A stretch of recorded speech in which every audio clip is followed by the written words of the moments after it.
We're delighted to have you here. This is our third identical informational meeting that we've had, and I'm anxious to share with you about 6 or 7 minutes. And then he said, as he tried to catch his breath, that's a long walk from the front of the worship center back here. And then after I finish, I'll turn it over to Jack Arney, and we'll have a brief question-answer time at the conclusion of our 30 minutes. That's our target, 30 minutes together. Will you pray with me? Father, thank you for your gracious hand upon our church from its very beginning right up to the present. And Father, we thank you for the vision that you've opened up to our leadership in these days and in the months and years ahead. And we pray that you would lead on, O King Eternal, in Jesus' name. Amen. Well, we have been on a very encouraging path as a church family for the last few years. Early in 2009, we began to aggressively pay down our debt. At that time, we increased our monthly payment from $75,000 to $120,000. And in this very same season, when we were aggressively paying down our debt, we also nearly doubled our missionary giving. We significantly broadened our ministry offerings, our program offerings, and we increased our pastoral staff from 15 to 20, creating 5 new pastoral positions. As a result of aggressively paying down our debt, we were able to retire our mortgage on our facility in December of 2011, and then in March of 2012, we paid off all remaining indebtedness. We had acquired some indebtedness when we secured the Epworth property, you may remember. And so today we are a totally debt-free church, and what is amazing is that this has been accomplished during a climate of extreme economic uncertainty and unprecedented high unemployment in our nation. And so we have a lot for which to praise God and a lot for which to be thankful. Well, in anticipation of this milestone, achieving debt-free status, in anticipation of achieving this milestone, our elders and our pastors have been working upstream on some timely and strategic priorities. And this has been a very positive process over the past several months. And after much prayer and after many meetings, our leaders have arrived at 6 vision initiatives. And these were shared in a congregational meeting back in September of 2011. And then if you were at Easter at the Ford Center, you saw them projected up on the big screens on Easter Sunday of 2012. Our objective has been to have these growth initiatives ready to implement once we were completely debt-free. Well, obviously, the time is now, and we are ready to move into a new season of church health and church growth. We're ready to aggressively move forward. We have the unanimous support of our elders and pastors, and we want to share with you what we believe is God's vision for Crossroads in the months, the years ahead. So let me take just 5 minutes or so and update you on where we stand with these 6 vision initiatives. We are a Great Commandment, Great Commission church. As a Great Commission church, we want to extend our witness here and near and far away. In our Jerusalem, which is Evansville, Newburgh, in our Samaria and Judea, which would be the tri-state area, and to the uttermost parts of the earth. So let me report on these 6 priorities by inverting the order and talk to you about what we want to do far away, what we want to do near, and then what we want to do here. Our present level of giving should provide at least $120,000 each month to strategically advance God's purpose. And these dollars will be expended using the following percentages. 20% of these dollars will be spent for unreached people. Now, you may know that Crossroads is a church that has a heart for unreached peoples of the world. We want to do our part to ensure that every person on earth has the opportunity to hear the gospel of Christ in their own language, in their own culture. And we've done some research, and we are projecting the establishment of new evangelistic partnerships with missionaries on the ground in some of these areas that have a lot of unreached people groups.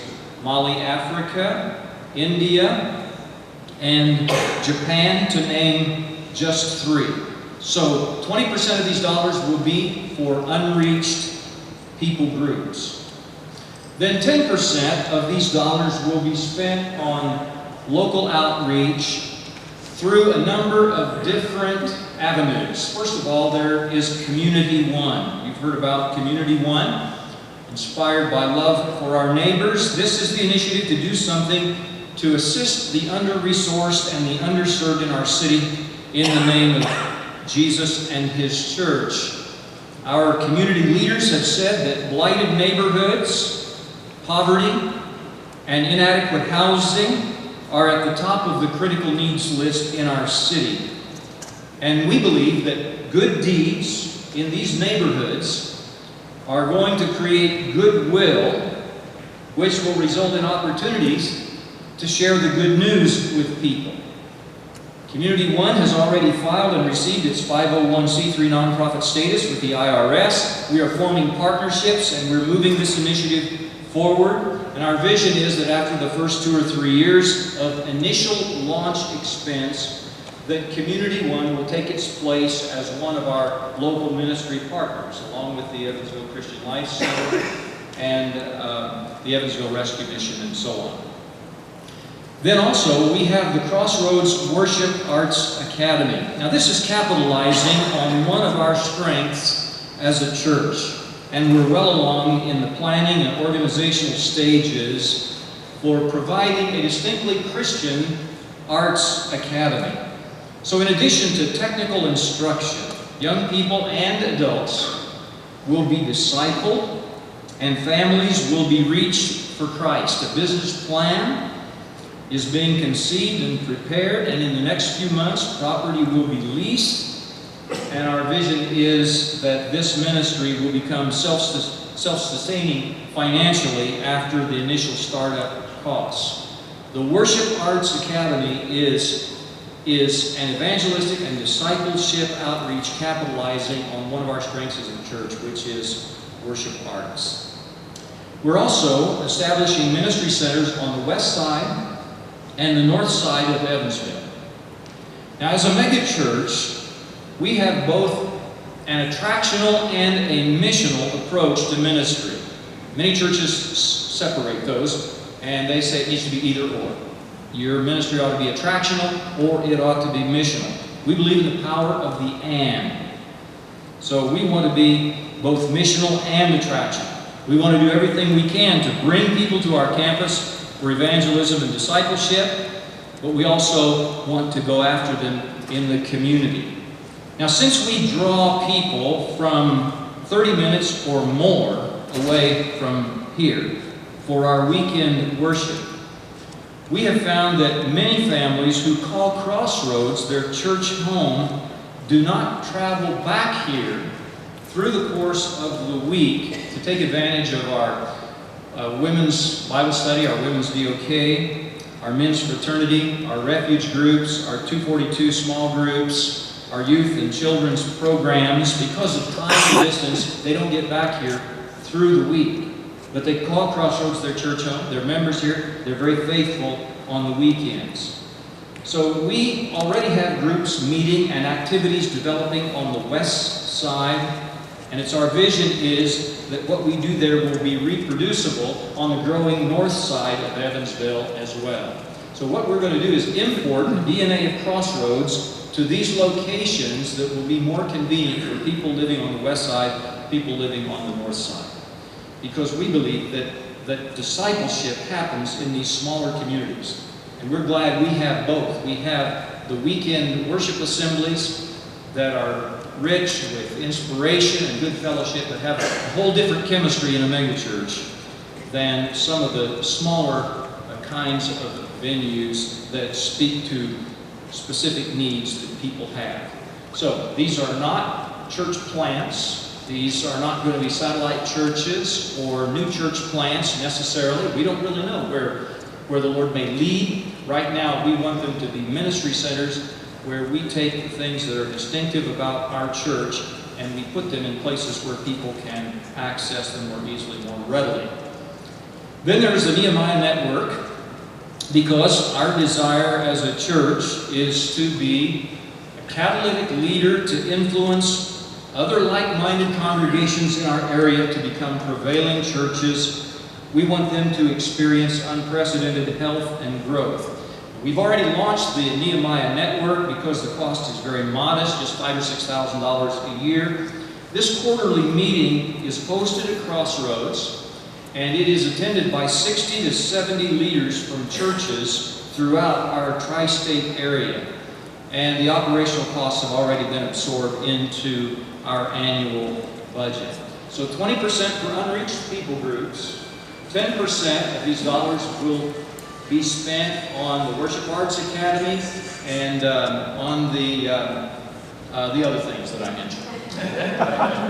Yeah, they're up there. Thank you. Now, 70% of these dollars will be spent on our campus development, on our master plan for the much-needed expansion of our building as an evangelism and discipleship tool.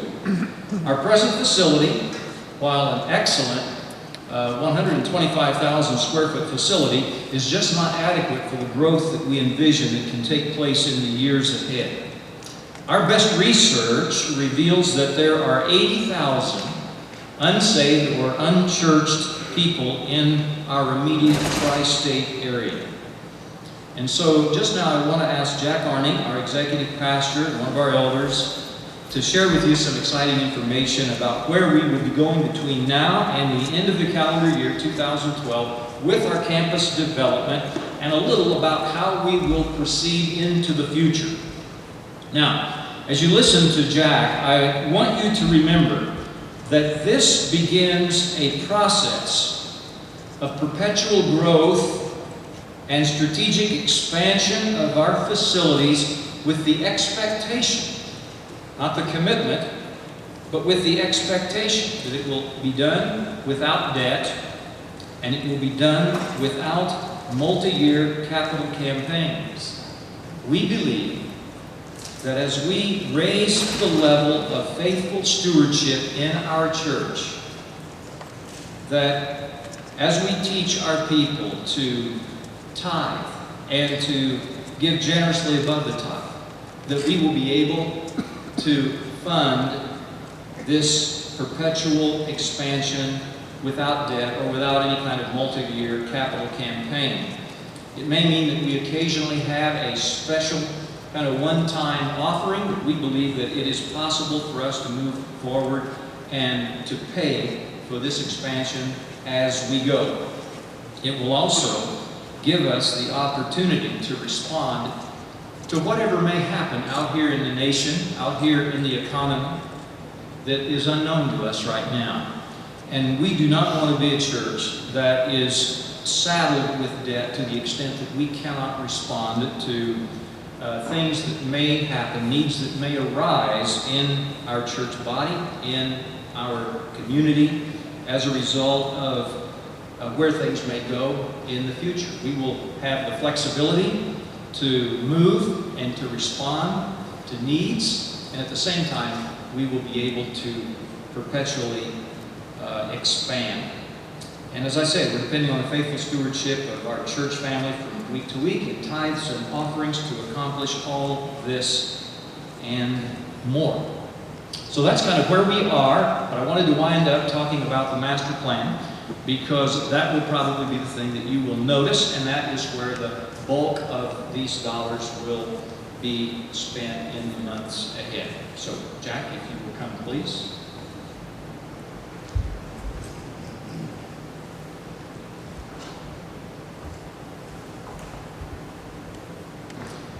As Ken mentioned, we have developed, after we bought the additional property, we went back and redid and redeveloped a master plan. And the purpose of the master plan is to say, here's what you got, what can you do with it? So, looking at the 40-some acres that we got, plus what we bought with Epworth, you know, what might be the possibilities? Expanding the worship center, adding on to the children's area, adding to a youth area. Where does the new parking go? Does it change the way that you come in and out of the property? So we've put that master plan together, which we believe will take a number of years, if in fact we do it all.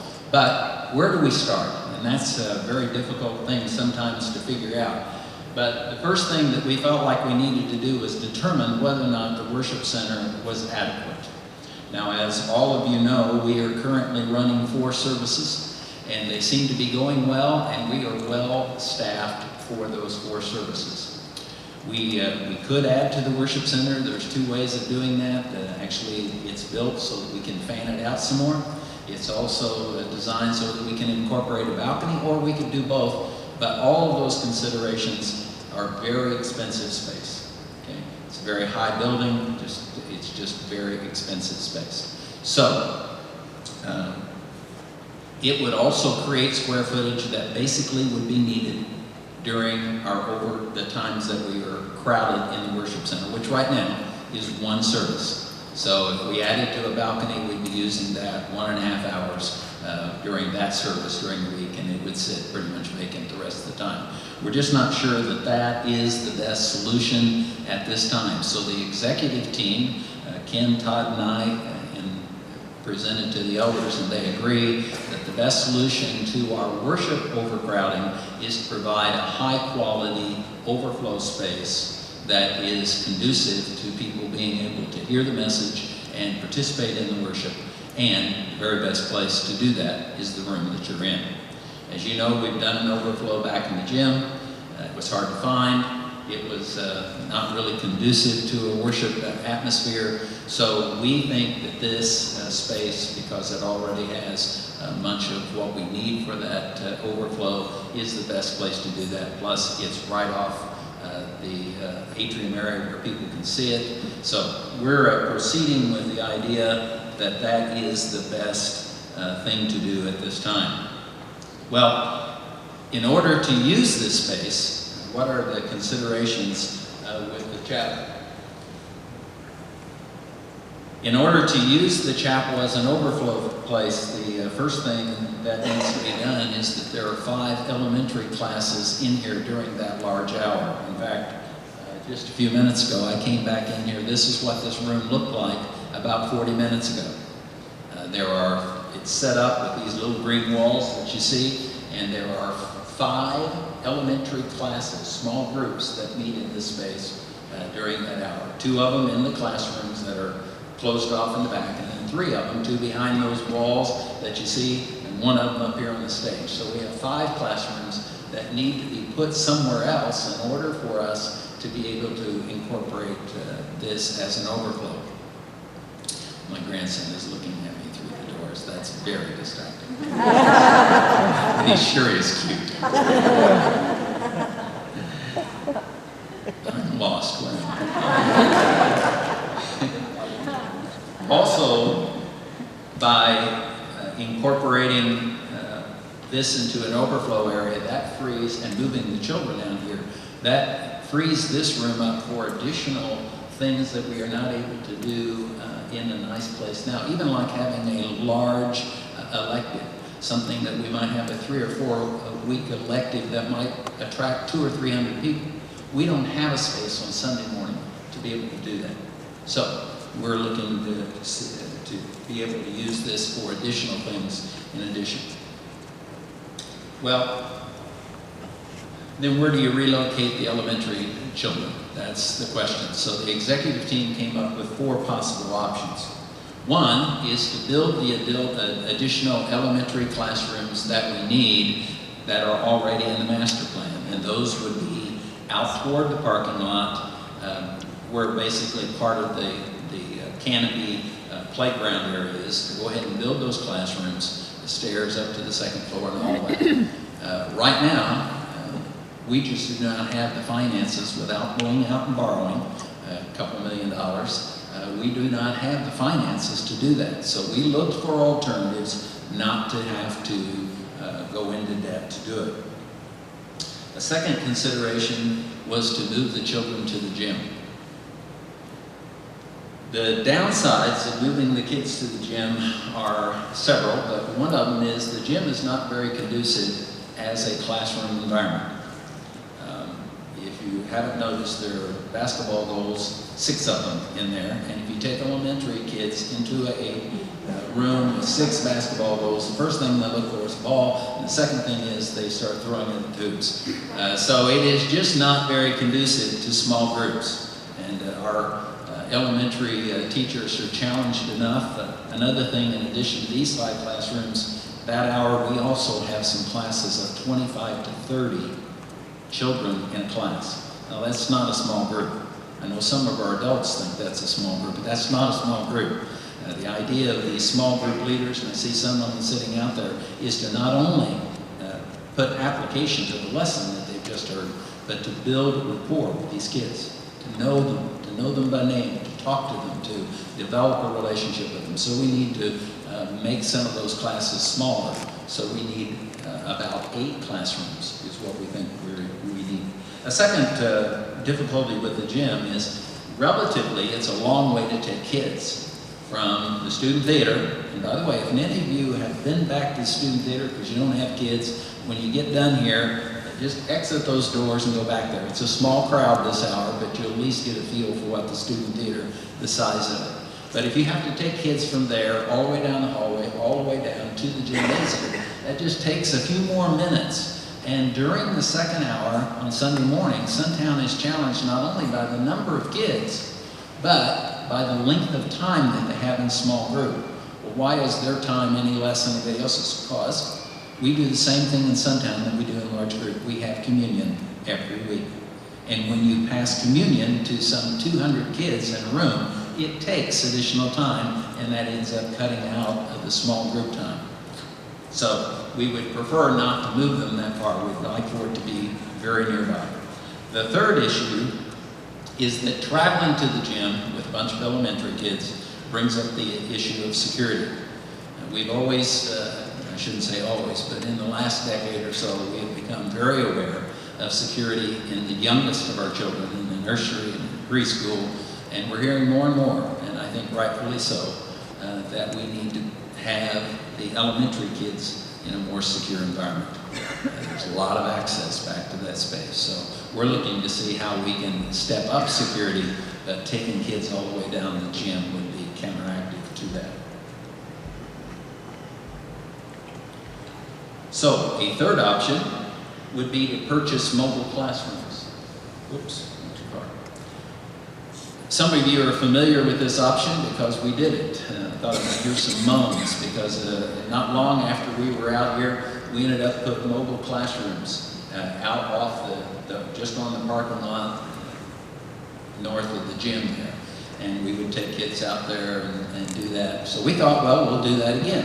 We have some grass area right behind us. We can put some rock down, bring 4 mobile classrooms in, and make 8 classrooms out of it, and use that for a couple of years until we get to a point where we can actually do the first phase of our construction. Well, in looking at that, we were going to spend well over $100,000 to bring these mobile classrooms in, hook them up to electricity, provide the ramps to get them up there, all the things that were necessary to make that happen, paying for them, leasing them for 24 months. And so we were going to spend over $100,000. After 2 years, we would end up with a gravel lot out there and nothing else to show for it. So we tried to see if we could find another option. And the last option, the fourth option, was to go ahead and do something that's in the master plan. And that is to extend the student theater, to move it 30 feet back. So to make the student theater 30 feet deeper than it currently is. However, not to tear down the current outside wall. So you would have a student theater that has 2 walls, and the 30 feet that's behind the current wall would be used then to create 8 classrooms. So this would be a temporary measure to get us the 8 classrooms we need to go ahead and expand the student theater to the size that eventually we want it to be. And then we would open a couple of doorways in the current back wall so that kids can come from the sundown into the classroom area, and we would use that then for a couple of years. Currently, just so you know, we are having about 300 kids on Wednesday afternoon. We were up until Light Company let out, so we're having about 300 kids in the room, which is far more than it's designed to hold. I just went back about an hour ago and took a picture of what they were experiencing, and they don't have as many as we have at Light Company on Wednesday afternoon, but it's a very crowded room, as you can tell, even at sundown during that hour. So, the proposal from the executive leadership team to the elders, and the elders have approved this, is that we go ahead and expand the student theater using the additional area as classrooms. The cost of this would be about $375,000 to $400,000. The timeline we're currently working on, the detailed drawings, is that we could possibly, we hope to have a shovel in the ground by the end of August and complete that expansion by the end of the year. Let me just orient you a little bit. You can see where the student theater is. To the far right of that drawing, you see a white hallway. That is the hallway that's right outside this doorway. So, talking about taking that white area that's currently the student theater and extending it another 30 feet. At the same time, we have asked the elders, and they have approved for us to go ahead and finish the working drawings for the first phase of construction. So in 1.5, 2.5 years, however fast the money comes in, we can raise the money, and we have what we believe will be about a $2.5 million construction project. As soon as we have that money in hand, or can see that we'll have it by the end of the construction period, we want to be ready to go. So we are currently working with Kinetic Church Builders and Hafer Architects to finalize the design for that next phase. And that next phase will include 6 classrooms on the first floor with a stairway that goes up. We'll knock out the wall then, the existing wall, to open up that student theater to a much larger space, which not only benefits the children in Sundown and on Light Company, but we believe we can make it in such a way that junior high or senior high can choose to use that on Sunday evening as well. So we're trying to make it as multi-purpose as we can. And then up on the second floor, above that space, you see where our existing offices are. We would have some additional classrooms and a much larger administrative space, and we would be bringing all of our administration back together. Many of you don't know, but we are very scattered. So we have our original offices. We've got people who are in cubicles out in the mezzanine. We've got a whole series of offices that are on what was to be the balcony. So we've got all of our accounting staff, and then David and his music and worship team are back behind the worship center. So it's just not as conducive to teamwork as we would like, and we'd like to get everybody back and use those spaces for something else. So the cost to go ahead and finalize this first phase, the working drawings, is about $150,000. So then we would be ready to move to construction at any time.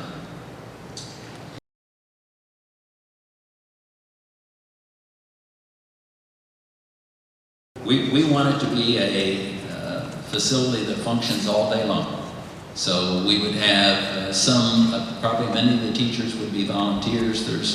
We've been to Nashville. David and his team have been to Nashville, to San Antonio, both of which have these as part of a church ministry. They are self-sustaining once they got them up and working. If it was during the school year, we would offer classes of various kinds. Don't just think music, think of painting, think of pottery, think of technical classes for media teams, all of which would have that discipleship element so that people are not only, think about Art Smarts with a little longer periods and even a greater emphasis on discipling people. So during the day it might be adults, and then in the evenings it might be kids. Could be kids and adults, but we want it to function from 9 o'clock in the morning until 9 o'clock at night. And we believe that it can be self-sustaining within 2 or 3 years. We expect that we will hire a director. It will not be David, it will not be Richard, it will not be Chris, okay? But that we will hire a director for the Arts Academy. And that probably needs some administrative help. Beyond that, we hope that most of our teachers are people from the congregation with those skills. So whether or not it's somebody to give tuba lessons or trumpet lessons or vocal lessons or teach somebody how to run a soundboard, we would expect that to be people from our congregation.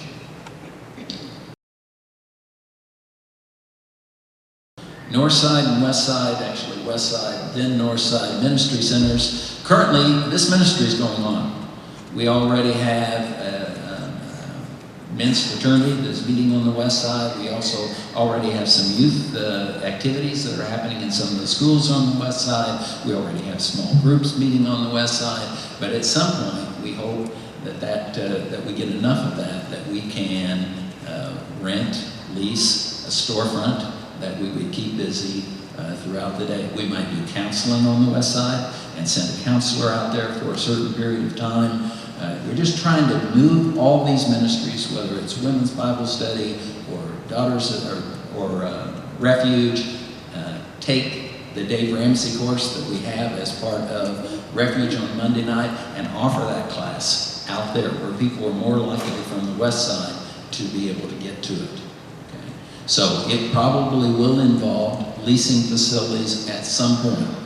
How soon will depend on the schedule of what offerings are we going to have and how soon. Currently, there's a storefront that's allowing us to use their space free of charge. Our plans right at the moment is not. These are not being done with the idea that that's going to become a congregation. As Ken said, people don't seem to have a problem getting here on the weekend. We have a great worship service. We get all the body together. Now we may find after 5 years that there is such a nucleus of people out on the West Side or the North Side and they just really have a heart for doing something. It might go there, but that's not what we're trying to do. You're going to hear a lot this next year about discipleship, about not just getting people here on the weekend, getting them to be disciples, followers of Jesus, okay? That means getting them involved. That means teaching them. Well, we need ways to do that for these people in our outlying areas who might be able and comfortable to get here on the weekend, but may not be able to get their kids back here for Sunday night, or may not be able to bring their kids for light company, or they may not be able to get to a Dave Ramsey course. That's what we're trying to do, is to push those programs out where people can be discipled, not necessarily to start new congregations.